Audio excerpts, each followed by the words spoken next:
Đã 2 năm trôi thật vội, bao nhiêu thứ đã đổi thay. Hôm nay tôi gặp em trên con đường cũ cùng người ta. Tôi mỉm cười rồi khẽ bước, giờ em cũng đã có người quan tâm ở cạnh em.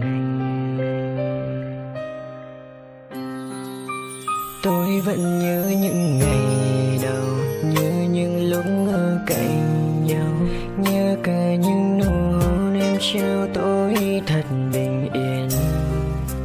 Cuộc tình đầu tôi gìn giữ, tôi yêu em hết tim mình, nhưng tại vì sao? Và em có biết ngày ấy tôi đã đau như thế nào? Tôi từ bỏ mọi thứ để có thể bên cạnh em.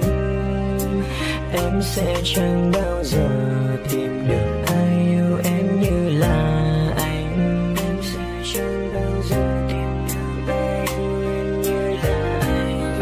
Và nếu như ngày nào đó em không hay tìm đến anh sẽ vẫn ở đây, vẫn luôn đứng ở đằng sau, vẫn cố gắng cho thành tài, vẫn cố gắng cho ngày mai. Em hãy nhớ, hãy sống thật tốt, và nếu buồn đau thì hãy cứ quay về đây. Tôi đã đau như thế nào? Tôi từ bỏ mọi thứ để có thể bên cạnh em. Em sẽ chẳng bao giờ tìm được ai yêu em như là anh. Em sẽ chẳng bao giờ tìm được ai yêu em như là anh. Tôi vẫn nhớ những ngày đầu, nhớ những lúc ở cạnh nhau, nhớ cả những nụ hôn em trao tôi thật bình yên. Cuộc tình đầu tôi gìn giữ, tôi yêu em hết tim mình, nhưng tại vì sao? Và em có biết ngày ấy tôi đã đau như thế nào? Tôi từ bỏ mọi thứ để có thể bên cạnh em. Em sẽ chẳng bao giờ tìm được ai yêu em như là anh. Em sẽ chẳng bao giờ tìm được ai yêu em như là anh.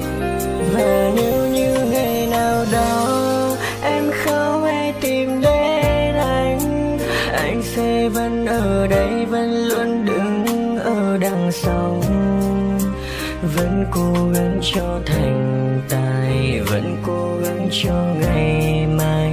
Em hãy nhớ, hãy sống thật tốt, và nếu buồn đau thì hãy cứ quay về đây. Tôi đã đau như thế nào? Tôi từ bỏ mọi thứ để có thể bên cạnh em. Em sẽ chẳng bao giờ tìm được ai yêu em như là anh. Em sẽ chẳng bao giờ tìm được ai yêu em như là anh. Và nếu như ngày nào đó em không hay tìm đến anh sẽ vẫn ở đây, vẫn luôn đứng ở đằng sau, vẫn cố gắng cho thành tài, vẫn cố gắng cho ngày mai. Em hãy nhớ, hãy sống thật tốt,